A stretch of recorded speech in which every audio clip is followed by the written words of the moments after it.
I saw him chasing Zach Wilson. I was like, is that Vernon Butler actually looking like he might make a play? He didn't make a play, but it was like I had to do a double take at the number, and I was like, oh. I know, yeah. You're now listening to the Wandering Buffalo podcast with your hosts, Andrew Chang and Justin Goddard.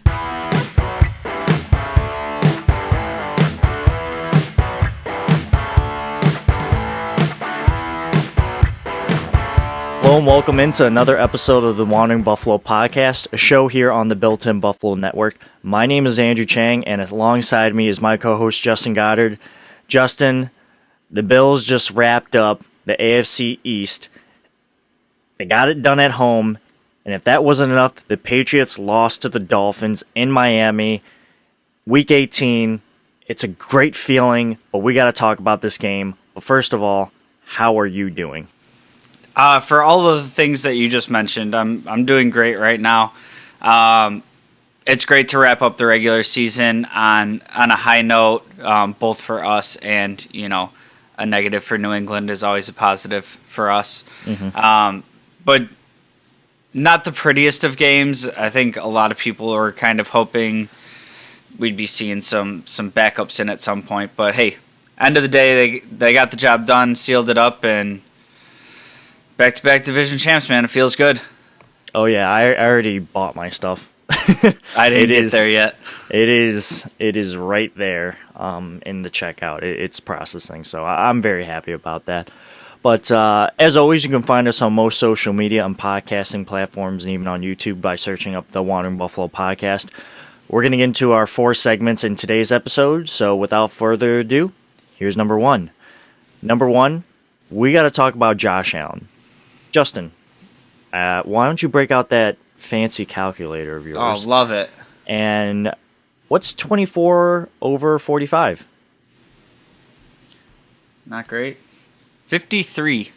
Okay, 53%. That's where Josh Allen was today. He had an average depth of 5.3 yards per target, 2 touchdowns through the air, a quarterback rating of 83.5, and I guess I'll just kind of leave it there for you to flesh out your thoughts. But initially for me, I thought, much like the Atlanta game, Josh came out really strong. Everything seemed to be working really well, even the run game.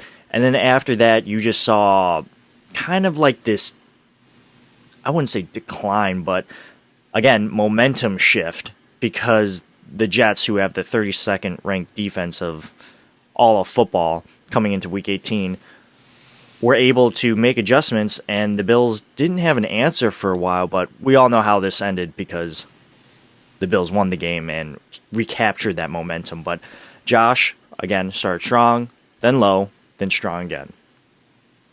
Yeah, for me, this is kind of like a little bit of the roller coaster that is Josh Allen.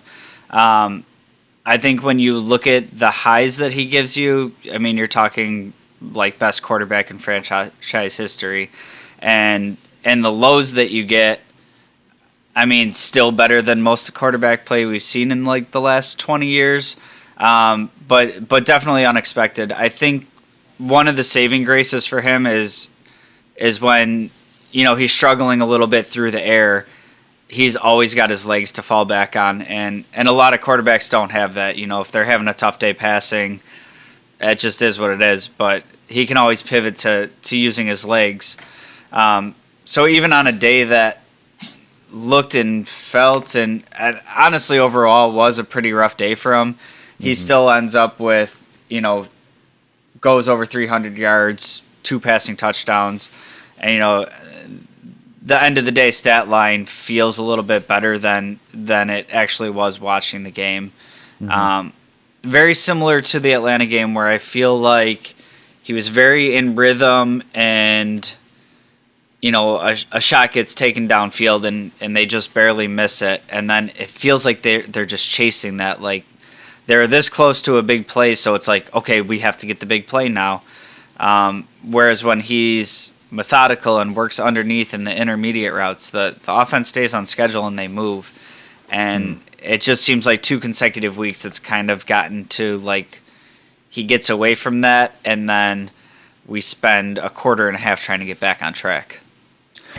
Yeah, I would kind of disagree with you a little bit. I don't think they were necessarily trying to chase the big play, or at least that's where I'm viewing this from like a 50,000, point of view. I didn't feel like they were trying to do that too much. I feel like there were some throws that, yeah, honestly, like, credit to the Jets, because there were some throws that got broken up by some defenders.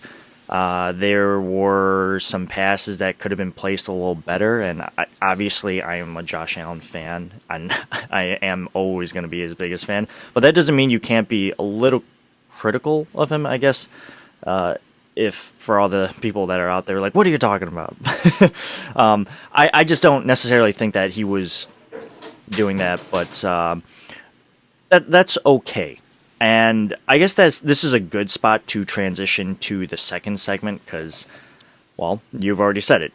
It seems like he was trying to chase after some big plays, and as a result of that, there were some missed opportunities, which is our second segment. Specifically, the first thing that jumps out of my head was, like, obviously the second Diggs touchdown that could have been, or the Gabriel Davis touchdown that could have been, but all for naught. I actually really enjoyed this photo I took during the game, and last 6 possessions at the time I took this picture, the Bills punted, field goal, punted, and then after I took this photo, they punted again. I didn't keep track if they punted again after that, but how many times did I just say punt? 1, 2, 3, 4, 6 times? You have Matt Hawk out there, more like Matt Hack, hacking every single kick realistically, and this guy, he punted 7 times for an average of 33.9 yards on average. And, people are going to be like, oh, well, he had a kick in the wind, so it's like, the saving graces for Matt Hawk. But Brandon Mon, like, kicked in that too. He kicked actually 10 times and had an average of 49.7 yards per punt. So for me, and distance isn't everything. Sometimes you want to make things a little short, but the Bills, the reason why Matt Hawk had to go out there and punt is because the Bills weren't executing on offense. And they weren't executing last week against the Atlanta Falcons, in my personal opinion. There were too many opportunities left on the board. And then you look at this game, and I am happy that the Bills won. But this should have been a way more lopsided score than really was. And it makes me, I guess, nervous thinking about the wild card round when all the teams are good and you don't face the 32nd ranked defense. So you got to capitalize on those opportunities if you want to progress in this playoff picture. Yeah, I think that's my biggest concern coming out of this game is, over the last 2 weeks, you were able to get it done. And I don't want to sound like too negative here. We did just wrap up the division. But over the last 2 weeks, you're able to seal up wins. But I don't think anybody's going to confuse the Falcons or the Jets for, this great level of competition. And like you said, there was just a lot that was left out there. And I think there was some wind that was carrying the ball a little bit, making some of those sideline grabs a little bit more difficult. But we saw a few missed opportunities. You mentioned Diggs, Gabriel Davis. He had another one along the sidelines, and for me, the biggest one standing out in my head is kind of like the play that never was, and it was the 4th and 1. We're running the hard count, and it seems like the offense really thought we were going and would have converted it, but McDermott gets the late timeout in to bring Matt. What the heck are you doing out there to punt? And it just seems to me like there was a little bit of a loss of the aggression that we were seeing last week and over the last couple weeks. And that's a spot where it really bothers me using the timeout there. If you wanna do the hard count and try to get the free 5 yards, I'm all for that. That's fine. But if it doesn't work, I mean, if you're gonna punt the ball anyways, take it 5 yards back. I just think it's a poor use of a timeout. But overwhelmingly, how I feel in that situation is, we know who Matt Hawk is as a punter, and he's struggled as a punter this year.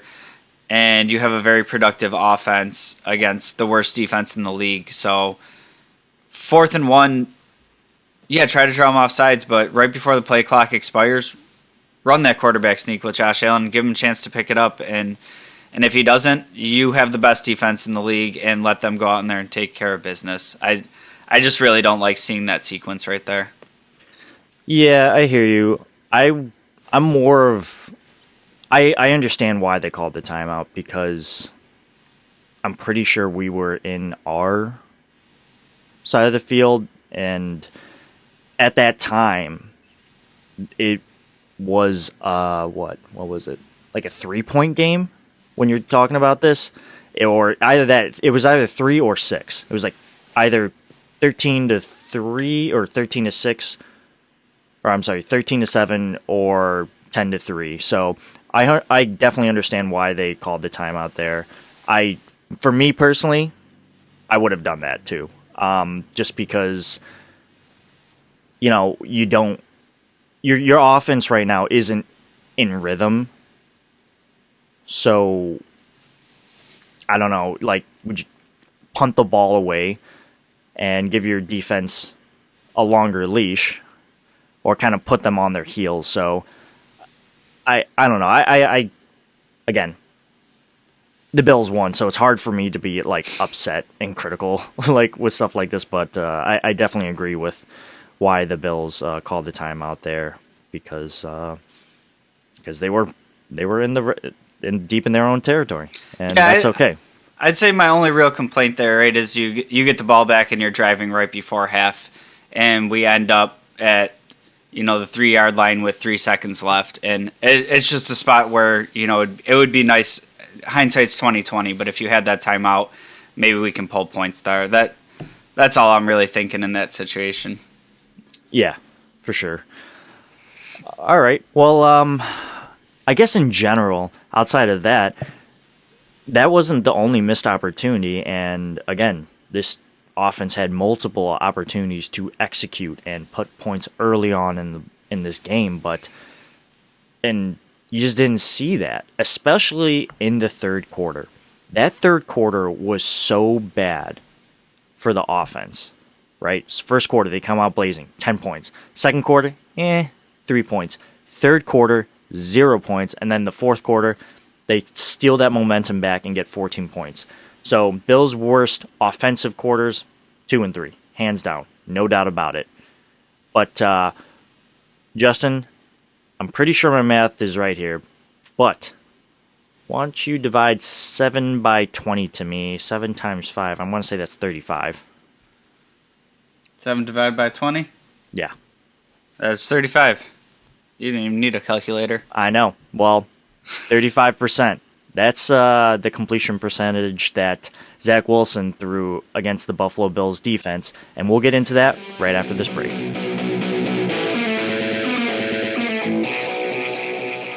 Welcome back, everyone. We're going to wrap up this episode, and we got to talk about Zach Wilson throwing for 35% against this Buffalo Bills defense, which shouldn't come as a surprise, right, Justin? Because this is the number one passing defense in the NFL. And outside of that one errant fourth down conversion pass that Poyer probably should have broken up, but just kind of got away from him, it is what it is. But you take that play out of it, and this is even more lopsided of a game. You're talking about 27-3, but that never happened, so we can't really talk about it. In any event, Zach Wilson throws for under 100 yards, 4.4 yards on average. We already mentioned that touchdown. He got sacked 8 times for 79 yards and had a quarterback rating of 66.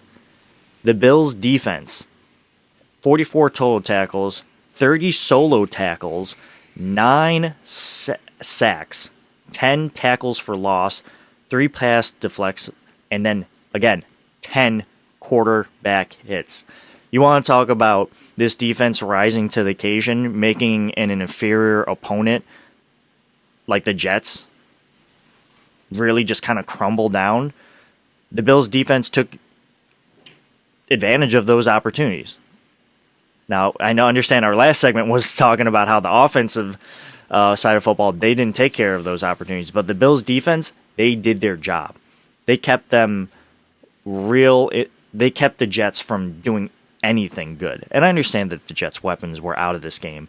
So there's going to be asterisks next to that. And Jamison Crowder also left this game. So they had to put some undrafted free agent in the slot too. I get that. But you cannot take away, Justin, that this Bills defense showed out. Yeah, I think this is kind of something that we've been talking about for probably a solid 8 weeks now, is just waiting for the Bills to put together like full team performances. And we saw a pretty pedestrian day from the offense today. And really, to me, the reason the Bills end up winning this game is the defensive performance. I mean, of all the stats that you gave, there was also, Levi Wallace came real close to picking one off. The one that you mentioned with Poyer, he was real close to picking one off.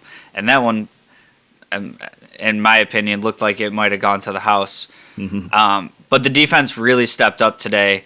And yeah, you can say all the things that you want about, they're missing weapons and whatnot. And that's a fair point to make. But what I'm looking at is, over the last few weeks, some of these young Jets players have been finding a little bit of a stride. Zach Wilson's looked better over the last few weeks. Michael Carter, the running back in particular, has been looking really good. Mm-hmm. And I mean, you look at Michael Carter, 9 carries for 19 yards.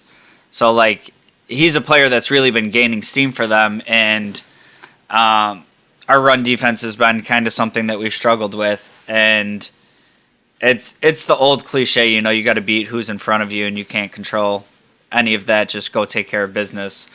And that's what the Bills did today. I mean, we've been calling for the defensive line to have a game, and went out there with 9 sacks. I mean, Harrison Phillips really looks like he's coming into his own. Ed Oliver's been playing on fire. The one play that's really sticking in my mind from Oliver this game was Zach Wilson's going to hand the ball off, and Oliver shoots through so fast that they can't even get a handoff off. And could have been a huge turnover there. Fortunately for the Jets, it bounces right into Michael Carter's hands. But, I mean, you're talking he's causing a fumble before the handoff exchange even happened. Mm-hmm. And then, I mean, you go further down the line, I think I even seen Vernon Butler almost pull off a sack in that one. So it was really like a full team performance there. On, not the Jets' ideal starting 5 offensive linemen, but an offensive line that's been playing pretty well together as of late. So just an all-around, from the front to the back end of the defense, just an all-around terrific performance. Yeah, D-line really showed out, and I don't think Vernon Butler was actually activated for this game. I'm not seeing him on the stat sheet, but your guy, Boogie, that you already mentioned, he was on there. He had a sack, and after being weeks of on and off being like a healthy scratch, kind of crazy, right? And I know there's going to be some fans clamoring and pounding the table like, put Boogie out there. And I guess before we transition to our next segment, because he's interesting, right? Last season, AJ Epinesa, kind of on and off. This season, now it's Boogie Basham. Have you seen enough from Boogie in his limited snaps for him to be activated for the playoffs? So for me, I think that kind of still is more matchup specific to me. I've been impressed with him at times. I've been a little underwhelmed with him at times. But to me, he's shown the ability to be a good run defender. and he did get a sack today. But kind of to me, he looks like a little slow in the pass rush, and like if the first pass rush move doesn't work, he doesn't move to a secondary or a third move. But I do kind of like the trajectory that he's coming along with, that, you know, when he's getting his opportunities, he is making plays. And like you said, very similar to Epinesa last year, where we didn't really see much of him. And then all of a sudden it's like, well, Epinesa's up today, and then boom, he flashes and he's making a play in the backfield.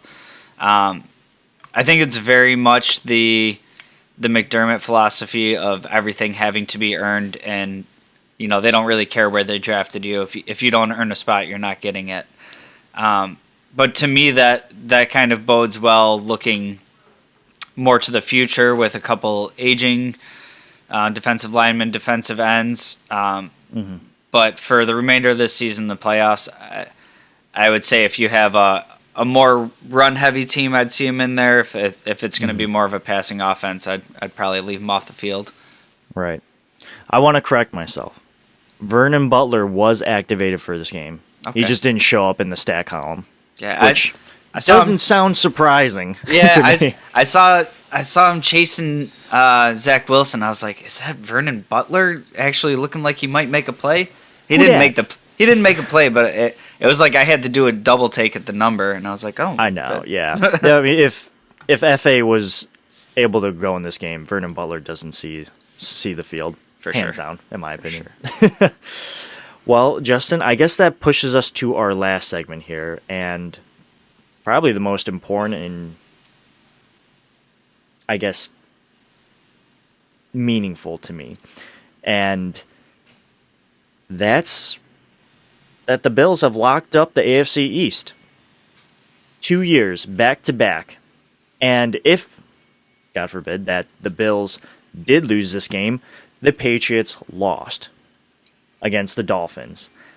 So, the Bills currently, right now, according to ESPN, unless they're lying to me, which they might be. They might be. The Bills are currently the number 3 seed at 11-6. The 3 seed. Right now, and this is recording before the Chargers game, Chargers and Las Vegas game. As it stands, the Bills would match up against the Chargers. The Chargers would fly all the way from the West Coast to the East Coast to play in Orchard Park. That sounds pretty good to me. The Patriots would match up against the Bengals. Pretty interesting matchup. The Bengals have a high-flying offense through the air, but they play a really good Patriots defense and through the air. So, not to make points or to pivot from the Bills, but the Patriots were a team that the Bills were likely to play in the playoffs, and also the Colts. But hey, any given Sunday, you can lose to the Jags. Just ask the Bills and the Colts. The Jags got one. The Jags came through. Josh Allen came through for us. The one wearing the Jaguars uniform. So, solid work there, J.A.